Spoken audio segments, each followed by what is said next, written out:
A graça e a paz do nosso Senhor Jesus Cristo. Seja muito bem-vindo, seja muito bem-vinda ao nosso canal. Que bom ter você por aqui mais uma vez conosco. Estamos chegando aí ao nosso finalmente, estamos na penúltima aula dessa série de mensagens sobre o comentário da Confissão de Fé de Westminster, A Coragem de Confessar.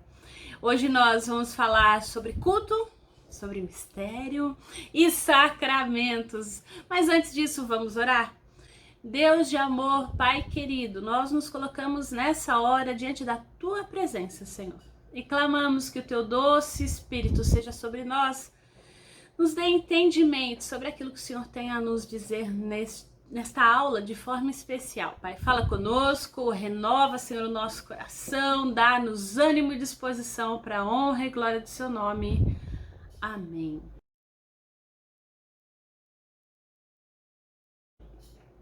Então, vamos começar falando sobre culto, então. Uma coisa clara aí para quem frequenta a igreja há vários anos, né, é que o culto tem passado por grandes transformações. Antigamente, o culto tinha como centro aí, então, a mensagem, que ocupava grande parte do culto, né, e aí de 45, 50 minutos, tinham os corais, né, então tinha toda uma liturgia, vamos dizer assim. Então, o instrumento musical, por exemplo, era o harmônico, e no seu lugar, mais tarde, passou-se ao órgão eletrônico. A igreja participava cantando, né, hinos do inário, tradicional salmos e hinos. Hoje nós temos o CTP, ou Cantai Todos os Povos, enfim. O fato é que também existia muito aquelas leituras bíblicas alternadas, não sei se você lembra disso. O fato é que você ia também com a Bíblia para o culto. Hoje em dia a gente não vai mais. Atualmente o culto está ficando diferente, né? A gente tem aí um sermão que deixou de ter todo esse tempo, de 40, 50 minutos, com algumas exceções, é claro. Muitas igrejas já não possuem os corais, não possuem nem o órgão mais, né? Ou quem toque o órgão, às vezes até tem, o órgão tá lá parado há muito tempo. A gente tem, por exemplo, hoje, no lugar, então, do chamado canto coral, nós temos as bandas, em alguns casos aí, né, o teclado, guitarra, bateria, a gente tem uma luz, a gente tem gelo seco, né, o culto passou a ser um espetáculo particular, né, de cada domingo. E a gente vê o que hoje a gente chama de corinhos, então, né, ou louvores, né, tem aí as ministrações, e a gente vê que isso acaba ocupando grande parte do tempo do culto, muito mais que as leituras. Em alguns casos, a única leitura bíblica que tem é a do pastor na hora da mensagem, e olha lá. Então aqui a gente não pretende, né, apesar da gente, querendo ou não, acaba fazendo algum juízo de valor, mas nosso estudo aqui, nosso objeto de estudo não é fazer então um juízo de valor. O que a gente quer aqui é apontar que tem ocorrido mudanças no culto, e a conclusão é evidente para nós que o culto realmente tem mudado.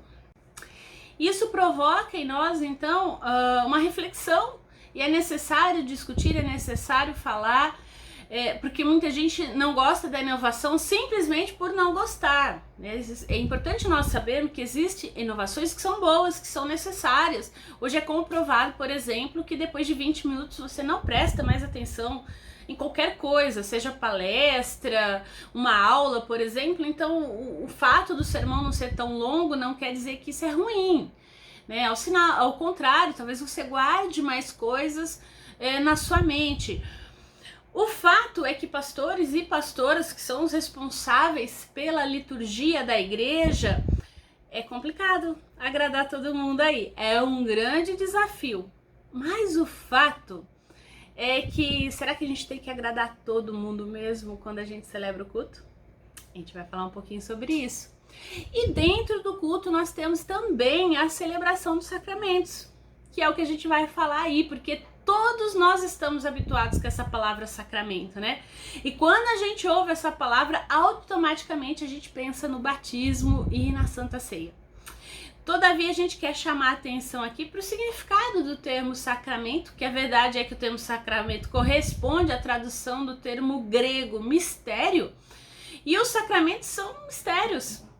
E como a gente vai trabalhar essa questão de mistério? Como a gente pode falar de sacramento no mundo, né? Em que não existe mais espaço para mistérios. E sacramento também, no latim, sacramentum, significa juramento ou voto, né? Então, um voto especial de fidelidade, que está atrelado aí, tem uma linha militar dessa palavra aí, que é aquela ideia da fidelidade. Então, embora essa palavra não ocorra na Bíblia, é importante a gente saber isso, né? Você não vai encontrar sacramento na sua Bíblia, pode procurar com fé, mas não vai ter. O fato é que foi utilizado pelos cristãos antigos aí para se referir às ordenanças do batismo e da ceia do Senhor, substituindo a circuncisão e a Páscoa do Antigo Testamento. A gente vai falar um pouquinho mais sobre isso agora na dispensação do pacto. E essas palavras, elas são insígnias com as quais nós juramos a Cristo fidelidade até a morte.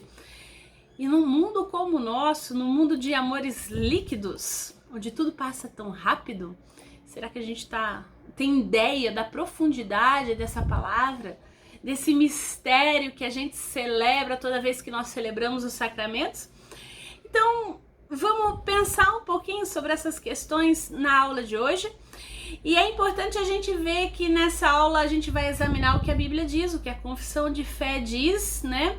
A nossa confissão de Westminster, o que ela fala então sobre culto, sobre mistério, sobre sacramento. Nesse sentido, vamos fazer um review? É sempre importante trazer a memória que a gente viu até aqui. Nós falamos sobre Deus e a criação, sobre a queda do ser humano e a salvação em Jesus Cristo, o Espírito Santo e a Igreja, a esperança bíblica, falamos de ressurreição do corpo, estado intermediário, juízo final. Se você, por acaso, está assistindo essa aula direto e quer saber mais sobre esses assuntos, volta aí na nossa página aí do YouTube e dá uma olhada nas aulas anteriores. Se você também quer o texto da confissão, né, sempre a gente coloca aqui na descrição dos vídeos o link para download da confissão, desse material que nós estamos utilizando, né? Não sai tudo aqui dessa cabeça, não. É o material da nossa igreja, do reverendo Gerson Corrêa de Lacerda, material muito bom, também tem um link aí para você fazer o download. Mas o fato é que eu comecei falando, né, que para o pastor e para a pastora é muito difícil agradar todo mundo. Mas para quem a gente presta culto? São para as pessoas? Essa é a primeira pergunta que nós devemos responder quando nós pensamos na realização de um culto. Seja ele onde for, com quem for, e olha lá o que a confissão de fé diz a respeito disso. A luz da natureza mostra que há um Deus que tem domínio e soberania sobre tudo, que é bom e faz bem a todos e que, portanto, deve ser temido, amado, louvado, invocado, crido e servido de todo o coração, de toda a alma e de toda a força.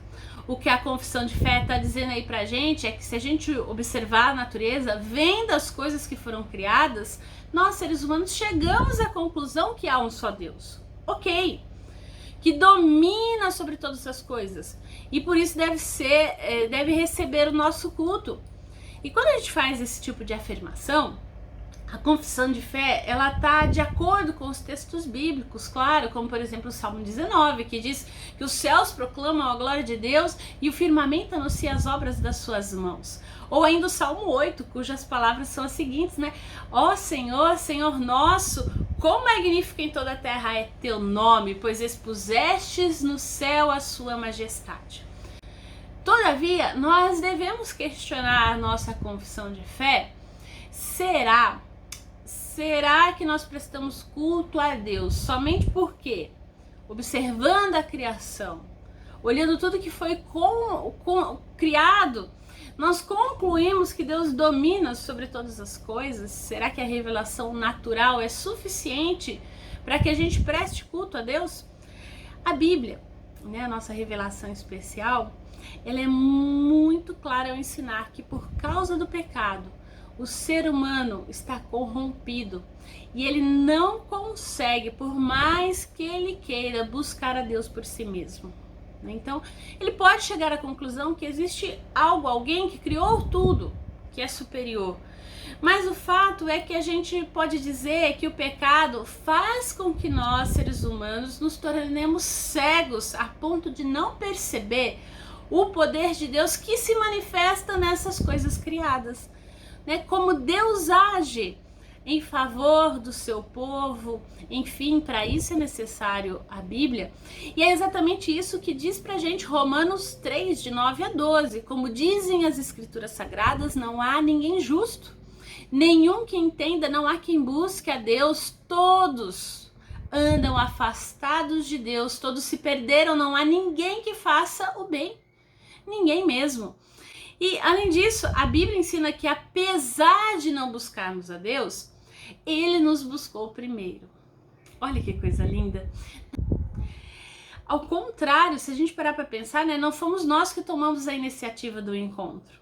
A gente vê que foi o próprio Deus que vinha ao encontro do ser humano. Isso é muito ímpar em toda a religiosidade humana. Porque quando você olha, todo tipo de manifestação religiosa é sempre o ser humano quem vai a Deus. Quem faz o sacrifício, quem busca agradar a Deus, quem faz alguma coisa para Deus. E em Cristo não, em Cristo é diferente. É Ele quem vem ao nosso encontro. Olha que coisa magnífica. E é isso que ensina o texto bíblico. Olha lá, Romanos 5, 8 e 10. Mas Deus nos mostrou o quanto nos ama. Quando ainda éramos pecadores, Cristo morreu por nós. Éramos inimigos de Deus, mas Ele nos fez seus amigos por meio da morte do seu Filho. À vista disso, nós chegamos então à conclusão que o nosso culto não tem que agradar ninguém. Ele precisa agradar e ser prestado somente a Deus. Somente a Deus. Não porque à luz da natureza nós podemos entender que há um só Deus que domina, que é soberano sobre tudo, como diz a confissão de fé. Na verdade, nós devemos prestar culto a Deus por causa do seu amor por nós, manifesto em Jesus Cristo, o nosso Senhor. Aliás, foi exatamente isso que Paulo nos ensinou quando ele escreve para Romanos. Olha lá no capítulo 12, verso 1. Portanto, meus irmãos, por causa da grande misericórdia divina, peço que vocês se ofereçam completamente a Deus.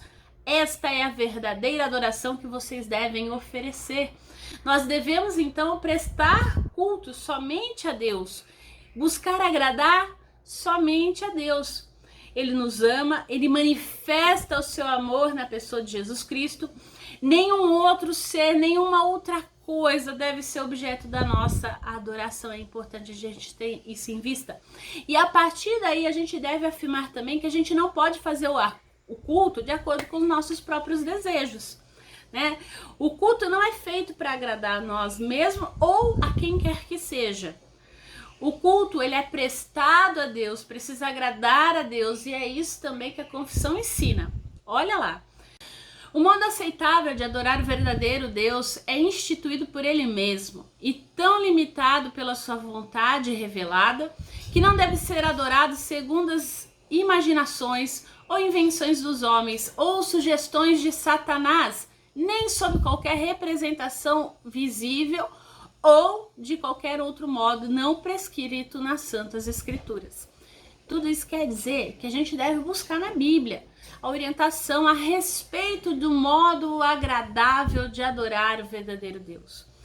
A gente não pode manter as nossas formas tradicionais de culto só porque elas nos agradam, só porque a gente sempre fez assim, sempre foi assim, a gente aprendeu assim, olha a herança dos reformadores, né? Então, não é bem assim. Também a gente não pode também ficar inovando, buscando novidade, porque a gente precisa mudar, né? Fazer um negócio melhor. Então, a nossa obrigação é buscar orientação bíblica, para que o nosso culto seja realmente agradável a Deus. Então, a forma, né, não é o importante. Tem que olhar o objetivo. Claro que aí também a gente não vai fazer de qualquer jeito. Durante o culto nós adoramos a Deus e nós também comunicamos, testemunhamos a palavra de Deus para aqueles que estão à nossa volta, né? A quem nos visita. Então por isso que o culto tem que ser uma coisa organizada, e realmente ter uma orientação, porque quem está ali que não conhece a Deus vai também, de uma certa forma, conhecê-lo através da forma como nós adoramos a Deus, como nós prestamos o nosso culto a Deus. Então é importante que seja algo organizado, bem feito também, até porque nós estamos fazendo para Deus. E aí vamos pensar, então, assim, se a gente olhar a confissão e olhar a nossa Bíblia, existem algumas partes, alguns aspectos do texto da confissão que a gente não pode deixar passar em brancos. Existem coisas importantes dentro do culto que precisam ter, vamos pensar dessa forma, e que a Bíblia nos orienta. A primeira delas é a oração. A oração deve ser feita com ações de graças. É esse o ensino bíblico, né? Não se preocupem com nada, mas em todas as orações peçam a Deus o que vocês precisam e sempre orem com o coração agradecido. E segundo, a oração deve ser feita de forma inteligente e inteligível. Isso está de acordo com a orientação também do apóstolo Paulo, porque se eu orar em língua estranha, meu espírito de fato ora, mas minha inteligência não toma parte nisso. Que farei então? Vou orar com o meu espírito, mas também com a minha inteligência. Vou cantar com o meu espírito, mas também com a minha inteligência. Nas reuniões da igreja, prefiro falar 5 palavras que possam ser entendidas para ensinar também os outros a falar milhares de palavras em línguas estranhas. Por isso que, assim, na maioria das nossas igrejas presbiterianas independentes, né, nós não temos aí o hábito de falar em línguas. Sabemos que alguns irmãos falam e oram assim, e nós não temos problema com isso, tá ok? Então, nesse sentido, nós respeitamos, mas nós entendemos que é algo que deve ser feito no particular, porque edifica a si mesmo. Se não tiver quem estar no culto que interprete, assim diz a própria palavra, e essa é a orientação bíblica a qual nós seguimos à risca. E aí nós temos, por exemplo, uma parte importante do culto: leitura, a pregação, os cânticos e os sacramentos. A leitura das escrituras com o temor divino, a sã pregação das palavras e a consciente atenção a ela, a obediência a Deus com inteligência, fé e reverência, o cantar salmos com graça no coração, bem como a devida administração e digna recepção dos sacramentos instituídos por Cristo, são partes do ordinário culto a Deus, além dos juramentos religiosos, votos, jejuns solenes e ações de graças em ocasiões especiais. Assim afirma a nossa confissão. Todos nós estamos habituados à palavra sacramento, como eu já falei, né? A gente ouve a palavra sacramento e automaticamente a gente lembra da ceia do Senhor, a gente lembra do batismo, né? Já falei aqui do significado da palavra sacramento, tanto no grego quanto no latim. E logo a gente vai entrar, propriamente a gente vai falar um pouquinho só especificamente dos sacramentos. Mas vamos ainda no culto. O local da adoração. De acordo com a confissão de fé, o culto não precisa acontecer somente no templo. Na verdade, Deus deve ser adorado em todo lugar, em espírito e em verdade. Ainda bem. Haja nós aqui em tempos de pandemia, com os nossos cultos online, cada um da sua casa, e a gente juntava tudo e depois juntos nós cultuávamos a Deus na hora que nós assistíamos, né, esse culto. E eu sempre falo para os irmãos: não assista ao culto, preste culto, participe do culto, cante, ore, louve junto, né? Como se você estivesse mesmo lá no templo com os irmãos, né? Então participe, né? Estar em oração naquele momento é participar do culto, não é apenas assistir. Todos nós precisamos e devemos prestar culto. E aí o 4, o dia da adoração. O ensino da confissão de fé é de que o dia reservado ao culto a Deus é o primeiro dia da semana, o domingo, por ter sido nesse dia que aconteceu a ressurreição do Senhor. Nós sabemos que hoje em dia, com os nossos horários loucos aí, talvez isso fique um pouco inviável. O fato é, separe um dia para Deus. Não se limite à adoração privada, solitária. Nós somos seres sociais, nós precisamos adorar em comunidade. Então separe um dia, se você não pode no domingo, né, comunidade se reúne na quinta-feira, nós, por exemplo, que temos o culto de oração na quinta-feira, se reúna, tem um pequeno grupo num outro dia da semana que você possa estar, participe, não deixe de congregar, como afirmam as Escrituras Sagradas. Então vamos lá, nós falamos aqui de mistérios, né? Falamos que sacramento também no grego é mistério. Mistérios no mundo sem mistério. Vamos parar para pensar nisso aqui. Você acredita em mágico? Nessas coisas assim? Essa pergunta ela é aparentemente absurda.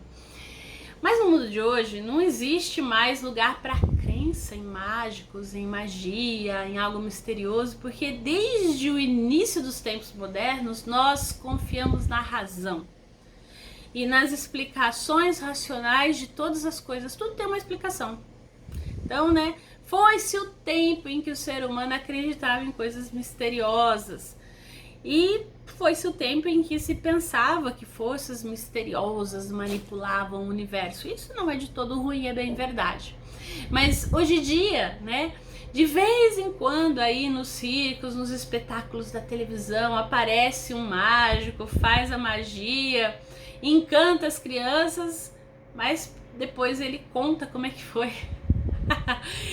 E aí o fato é que ninguém mais acredita nas suas mágicas. E todos nós sabemos que tudo que os mágicos fazem não passa de truque, é bem verdade, né? E para tudo que eles realizam, a gente sabe que existe uma explicação lógica. Então, nós estamos fazendo essa afirmação para que você possa enxergar bem como a razão é valorizada no nosso tempo. Nós sempre buscamos explicações lógicas para as coisas que acontecem.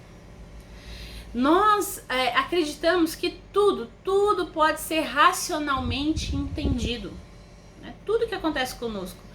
Não tem nada que não tenha uma explicação, uma lógica, não há nada que não possa ser desvendado, ser compreendido pela mente humana, mais ainda hoje com o Google, nada que a internet não responda para nós, né? E dessa maneira acaba que não tem espaço para o mistério. Quando a gente fala de coisas misteriosas, nós não pensamos em algo que não possa ser explicado. Não é isso. Mas em algo que ainda não foi explicado. E olha só, compare essa situação com a situação das pessoas que viveram no século passado. Pensa bem no Salmo 19, por exemplo. O autor desse salmo diz que ele estava deslumbrado quando ele olhava o movimento do sol, que nascia numa extremidade da terra e morria na outra. Que misteriosamente no dia seguinte o sol tornava a nascer, né, no mesmo lugar. Naquela época não havia aí uma explicação lógica para um fato tão simples, né, um movimento de rotação da terra. Aí hoje a gente põe um nome para isso, né? E hoje qualquer criança sabe dizer isso pra você, porque ela aprende logo cedo. Se ela não aprendeu na escola ainda, ela com certeza assistiu o show da Luna e vai saber, vai cantar até musiquinha pra você, tá? Eu digo isso porque eu vejo a minha, logo que tá falando é capaz de sair cantando as musiquinhas. Então a gente sabe que hoje em dia isso não é mais mistério, né? Então nós estamos fazendo referência a tudo isso para a gente introduzir mais um tópico dessa aula, que a gente vai analisar agora, o capítulo 27 da Confissão de Fé de Westminster, que trata sobre os sacramentos. E ela trabalha essa questão do mistério nos sacramentos, porque sacramentos são mistérios. Olha lá o que ela fala pra gente. Os sacramentos são santos sinais e selos do pacto da graça imediatamente instituídos por Deus para representar Cristo e os seus benefícios e confirmar o nosso interesse nele, bem como para fazer uma diferença visível entre os que pertencem à igreja e o resto do mundo, e solenemente obrigá-los ao serviço de Deus em Cristo segundo a sua palavra. Ao lermos, então, a confissão de fé, nós podemos entender por que sacramentos é um mistério. Em primeiro lugar, sacramento é um mistério porque é um sinal. Isso quer dizer que o sacramento não é palavra. Ou, dizendo de outra maneira, o sacramento não pode ser transformado num discurso, numa pregação, O sacramento é um sinal e está além das palavras, vai muito além das palavras. E isso é algo assim fundamental para nós. Tudo que a gente pode explicar, nós colocamos em palavras. E as nossas palavras tentam capturar, então, tudo que a razão consegue alcançar. E sendo sinal, o sacramento, ele não pode ser capturado pelas palavras. Sendo sinal, ele está além da nossa capacidade de compreensão. Isso é maravilhoso. E outra coisa, o sacramento é mistério, porque é sinal da graça de Deus. É meio de graça. E a graça de Deus é inexplicável. É inexplicável. Porque Deus nos ama. Porque Deus veio ao mundo na pessoa de Jesus para sofrer e morrer no nosso lugar. Existe alguma explicação assim para isso? Nós buscamos respostas bíblicas, mas o fato é que Deus nos amou porque nós merecíamos. Porque nós o buscamos primeiro. O amor de Deus não tem explicação. É maravilhoso isso, porque Paulo afirma isso em Romanos 11:33, olha lá. Como são grandes as riquezas de Deus, como são profundos o seu conhecimento e a sua sabedoria. Quem pode explicar as suas decisões? Quem pode entender os seus planos? Nós precisamos aí redescobrir que sacramento é mistério. É mistério, é graça, né? É a graça manifesta ali. A verdade é que nós nos preocupamos demais em explicar racionalmente aquilo que acontece e com isso a gente acaba esquecendo que é mistério e que eles são sinais e não palavras que não fazem, que nos fazem, né? De certa forma, ver o inexplicável amor de Deus por nós. E continuando a tratar dos sacramentos, olha o que a confissão afirma também. Em todo o sacramento há uma relação espiritual ou união sacramental entre o sinal e a coisa significada, e por isso os nomes e efeitos de um são atribuídos ao outro. Essa afirmação, ela está de acordo com o ensino de Jesus Cristo. Na instituição da ceia, por exemplo, Jesus toma o pão e diz: isso é o meu corpo. Depois ele também toma o vinho e afirma: isso é o meu sangue. Nós poderíamos perguntar se a afirmação de Jesus é lógica. Não poderíamos? O que Jesus disse é racional? Já parou para pensar nisso? Na verdade, antes de estabelecer a ceia, Jesus pregou que era preciso comer sua carne e beber o seu sangue para herdar a vida eterna. Olha que loucura! O Evangelho de João diz que os discípulos comentaram: durante esse discurso, quem pode ouvir? Depois o texto bíblico acrescenta: à vista disso, muitos dos seus discípulos o abandonaram e já não andavam com ele. Na verdade, comer um pedaço de pão e dizer que é o corpo de Cristo não é algo lógico. E a confissão de fé diz que a relação entre uma coisa e outra é uma relação espiritual. E a gente deve e precisa entender tudo isso como um mistério, um grande mistério da graça de Deus. E além disso, a confissão afirma, olha lá, a graça significada dos sacramentos ou por meio deles, quando devidamente usados, não é conferida por qualquer poder neles existentes. Nem a eficácia deles depende da piedade ou intenção de quem os administra, mas da obra do Espírito, da palavra da instituição, a qual, juntamente com o preceito que autoriza o uso deles, mantém uma promessa de benefício aos que dignamente o recebem. Esse texto serve para a gente explicar como os sacramentos funcionam. Não há nenhuma lógica em afirmar que nós somos lavados do nosso pecado pela água do batismo ou que nós somos alimentados em Cristo pelo pão e pelo vinho na Santa Ceia. Mas a verdade é que os sacramentos funcionam. E eles funcionam porque eles foram estabelecidos por Jesus Cristo e porque o Espírito Santo atua através deles. Eles funcionam porque existe promessas divinas né, a todos aqueles que os recebem com fé. E nesse sentido, então, vamos lá. Quais são os sacramentos, então? Ou a gente pode perguntar de uma outra forma, né? Quais são os sacramentos que a nossa igreja reconhece? Nós, como presbiterianos independentes. Porque há uma certa confusão nesse assunto. Nós vivemos num país de maioria católica e a Igreja Apostólica Romana tem uma posição diferente da nossa igreja, e com isso, às vezes, não fica muito claro, não, quais são os sacramentos, né?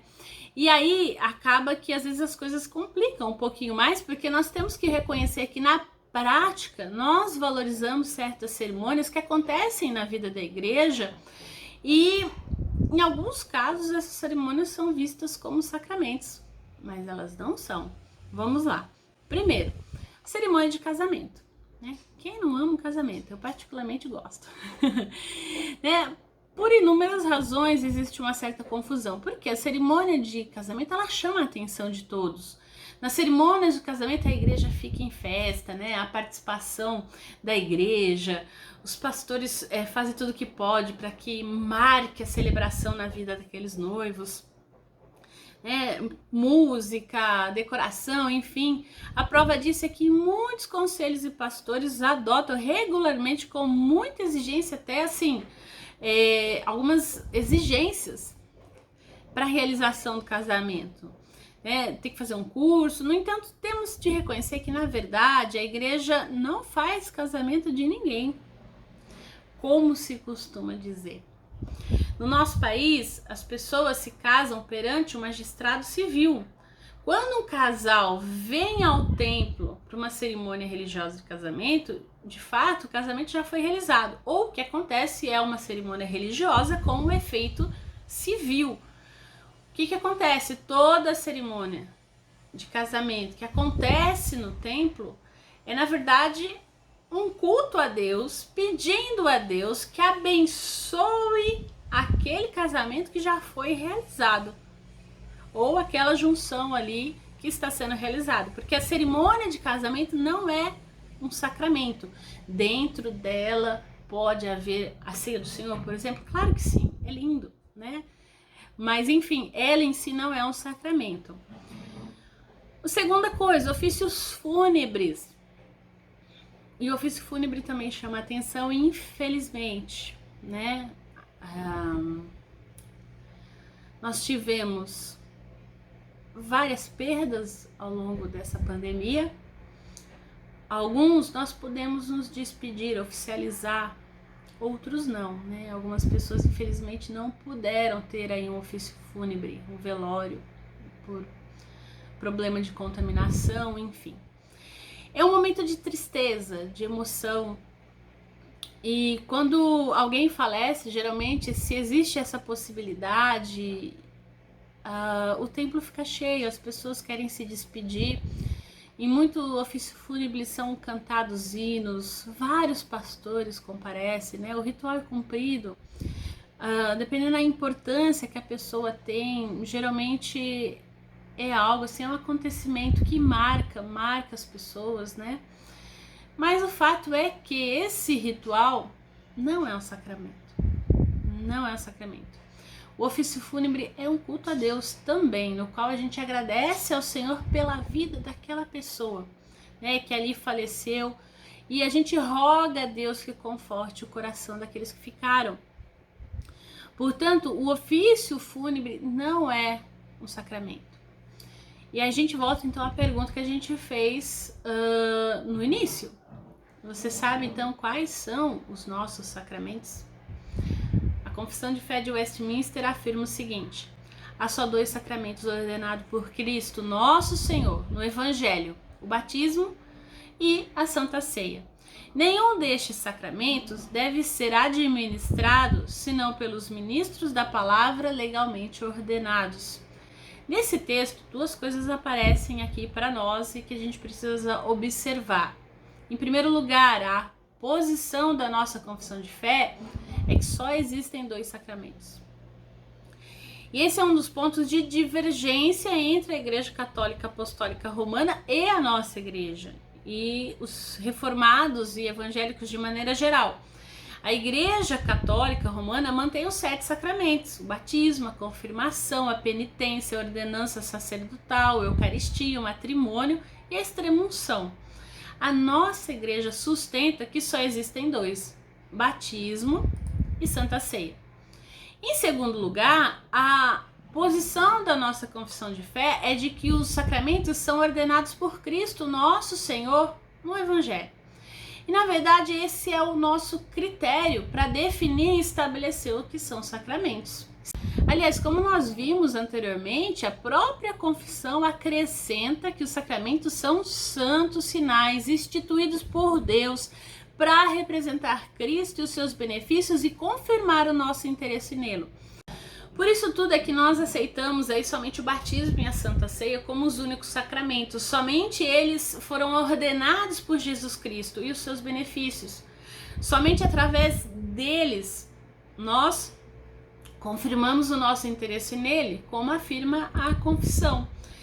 Então vamos lá, a respeito do batismo, nós destacamos os seguintes pontos. O significado do batismo. A confissão de fé ensina que o batismo é um sacramento usado não só para solenemente admitir na igreja a pessoa batizada, mas também para servir-lhe de sinal e de selo do pacto da graça, da sua união com Cristo, da regeneração, da remissão de pecados e também da sua consagração a Deus por Jesus Cristo, a fim de andar em novidade de vida. A gente pode afirmar então que a partir daí que o batismo representa a entrada do ser humano na nova vida em Cristo. Essa nova vida ela é marcada pela regeneração. O batismo, portanto, marca um fim ou começo, um fim de uma velha criatura, o nascimento de uma nova criatura. Foi exatamente isso que Paulo ensinou e escreveu lá aos cristãos de Roma. Veja lá no capítulo 6, de 3 a 4. Com certeza vocês sabem que todos fomos batizados em união com Cristo, também fomos batizados em união com sua morte. Assim, pelo nosso batismo, fomos enterrados com ele e participamos da sua morte, e isto para que, como Cristo foi ressuscitado, pelo poder glorioso do Pai, assim também nós vivamos uma nova vida. É também muito importante lembrar que essa morte da velha criatura, né, e o nascimento de uma nova criatura só acontece porque os nossos pecados são perdoados. E outra coisa, a forma do batismo, a gente sabe que atualmente aí a gente tem algumas formas diversificadas de batismo. O elemento usado é sempre o mesmo, a água. O que nós temos aí é pouca água ou muita água, né? Há uma divergência então a respeito da maneira que se aplica a água, né? E são muitos os crentes que ficam perturbados com a questão da forma do batismo, né? Se deve ser em água corrente, em água parada, se deve cobrir o corpo todo, se deve só ser colocado na cabeça. Nós sabemos como acontece o batismo em nossa igreja. Simplesmente nós colocamos um pouco de água sobre a cabeça da pessoa que se apresenta para o batismo e fazemos isso em nome do Pai, do Filho e do Espírito Santo. Todavia, a nossa igreja não afirma que essa é a única forma de batismo, né? Nem ensina que existe só um tipo de batismo e que só esse tipo de batismo é válido. Ao contrário, como diz a confissão, não é necessário imergir na água o candidato, mas o batismo é devidamente administrado por efusão ou aspersão. Essa é uma posição moderada, nós entendemos também por ser uma forma bíblica, né? Então não há insistência na necessidade da imersão, o que quer dizer que há o reconhecimento de que o significado do batismo não está na sua forma. Não é se você vai ficar todo dentro d'água ou não. A água, na verdade, ela é um símbolo, ela é um meio, ela não é o principal de tudo isso, né? O que importa realmente é que exista a regeneração e a transformação da pessoa que é batizada. E aí você pode falar assim, ok, Gisele, e o batismo de crianças? Porque nós somos pedobatistas, nós batizamos crianças. Isso é um outro problema que divide as igrejas evangélicas. O que nós temos hoje, na verdade, são as igrejas históricas que batizam as crianças. Nós, presbiterianos e luteranos, basicamente, e anglicanos também, e católicos romanos que batizam criança. A confissão de fé afirma que não só os que professam a sua fé em Cristo e obediência a Ele, mas os filhos dos pais crentes, embora só um deles o seja, devem ser batizados. Nós batizamos as nossas crianças porque nós cremos que essa prática é bíblica. Nós não vamos nos aprofundar muito nessa questão teológica aqui, eu só vou apresentar 2 argumentos a favor do batismo infantil e porque nós entendemos que devemos batizar as nossas crianças. Primeiro, no Antigo Testamento, também as crianças eram admitidas no povo de Deus através da circuncisão. A circuncisão era um sinal de fé, como também o batismo, e se você lembra, era aplicado no 8º dia da criança, né? Então ela era bebê, era um sinal de fé. Então nós entendemos que na antiga aliança as crianças faziam parte do povo de Deus através da circuncisão no Antigo Testamento, então elas podem fazer parte do povo de Deus hoje no Novo Testamento através do batismo, né? E nós temos relatos no Novo Testamento de batismo de casas todas. E um segundo argumento é que Jesus acolheu as crianças, dizendo que o reino dos céus pertence a elas, e Pedro anunciou que as suas promessas também alcançavam, as promessas de Deus também alcançavam os nossos filhos. Então, pela fé, nós batizamos as nossas crianças. Assumimos o compromisso perante a igreja, perante Deus, de que nós vamos ensinar aquela criança sobre aquele batismo que ela recebeu, e para que ela se desenvolva e cresça em graça e sabedoria diante de Deus e dos homens. E vamos lá, a respeito da Santa Ceia, nós chamamos a atenção aqui também para 3 pontos, né, para a gente seguir para o nosso final da nossa aula. O significado da ceia. A Santa Ceia é um sacramento que lembra a morte de Jesus Cristo e que serve para nutrir e fazer crescer o cristão. Diferentemente do batismo, a Santa Ceia ela é celebrada regularmente na vida da igreja. A gente não crê que a cada celebração o sacrifício de Jesus esteja se repetindo. Não é isso. O sacrifício de Jesus foi único, suficiente. Através da participação da ceia, o valor do sacrifício de Cristo ele é atualizado e aplicado na nossa vida, no nosso cotidiano. Segundo ponto, a presença de Jesus.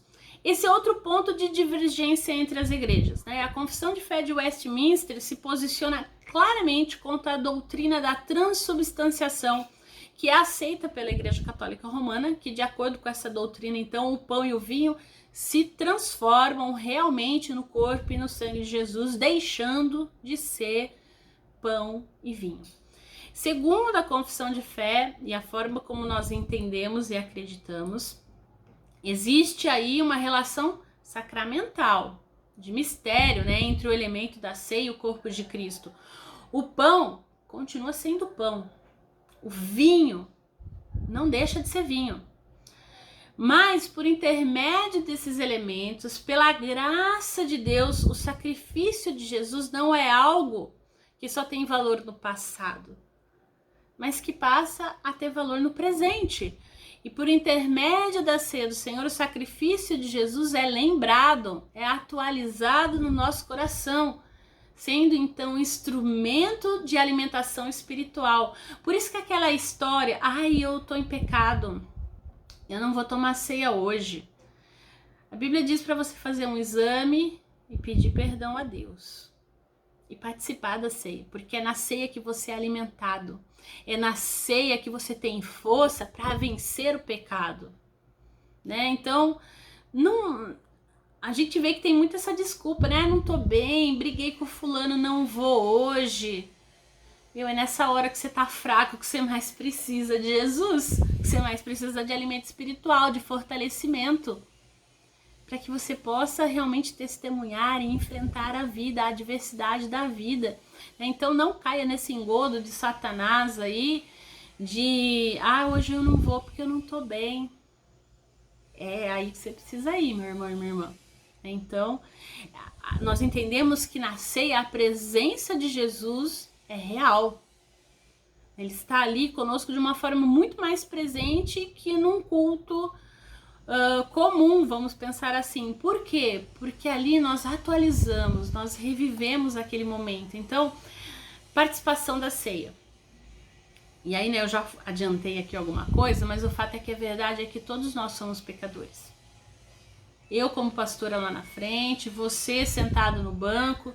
Se a gente levar em consideração somente os nossos pecados, ninguém pode participar da mesa do Senhor.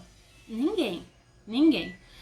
Nós não somos dignos dessa participação. Tá vendo, Gisele? Por isso que eu não vou. No entanto, a mesa do Senhor é para pecadores que se arrependem e confiam no sacrifício de Jesus Cristo. Como ensinou Paulo, não se deve participar sem o discernimento, é bem verdade, você precisa entender. Mas a mesa é do Senhor e Ele nos convida a cear com Ele, né? Reconhecendo que o sacrifício dele é suficiente, que nos perdoa de todos os nossos pecados e que nos convida para participar da família da fé. E é por isso também que as crianças batizadas, os mais idosos, participam conosco também da ceia, porque eles são parte da família da fé. A mesa é um meio de graça. É como meio de graça, não pode ser negado a ninguém. A mesa é do Senhor, não é nossa.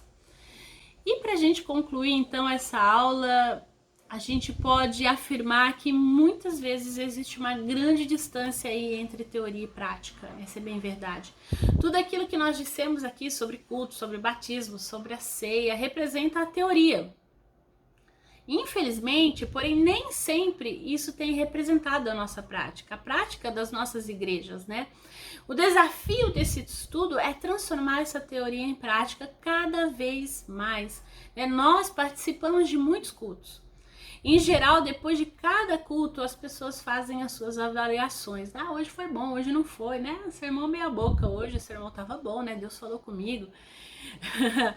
O fato é que... hoje tava bom, hoje eu gostei. Hoje eu não gostei. E na maioria das vezes, né, todos nós agimos assim. Faz parte, né? Nós acabamos fazendo o culto girar em torno de nós. Mas eu convido você a avaliar o culto não de acordo com o seu gosto, né, com a sua conveniência, com o seu capricho, mas com a sua vontade. Mas que você olhe de acordo com a Bíblia. Será que esse culto hoje foi bíblico? Deus foi exaltado? A palavra do pastor trouxe o evangelho de transformação para a vida das pessoas? Os cânticos, né? Eles realmente exaltaram a Deus? Ou eles trabalharam questões particulares no meu coração? Porque eu preciso sair bem do culto para enfrentar a semana, sabe? Eu venho aqui para me sentir bem. Será? São questões pertinentes para a gente pensar no culto aí. Pensar no nosso comportamento também em relação ao culto que nós prestamos a Deus, né? Então, observando as nossas igrejas, e aí retomamos aquilo que a gente começou no começo. Começou no começo é boa, né? Mas enfim, aquilo que a gente falou lá no início.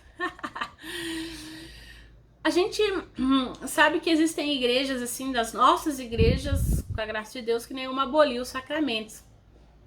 E aí cabe a gente adotar, então, uma crítica, né? O que nós estamos valorizando no nosso culto? Hábitos, tradições, adoração?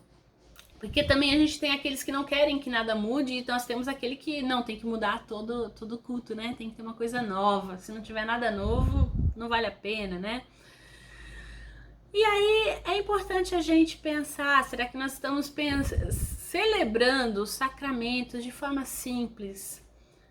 De forma que realmente Deus tem sido exaltado? Que o mistério tem sido atualizado no meu coração, no seu coração? Que a gente sinta a presença real do Senhor ali. As nossas crianças se sentem parte de fato da família da fé.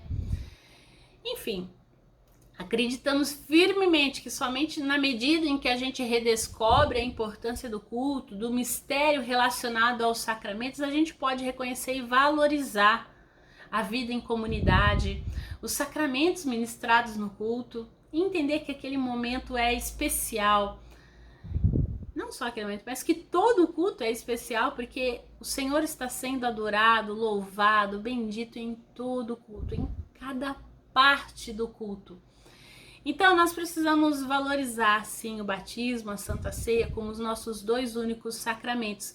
E é necessário que a igreja se reúna, se alimente e caminhe em torno dos sacramentos. E assim ela vai se tornando cada vez mais forte, louvando, testemunhando e bendizendo ao Senhor com alegria. E na próxima semana nós teremos a nossa última aula. Eu espero você por aqui, se assim Deus nos permitir.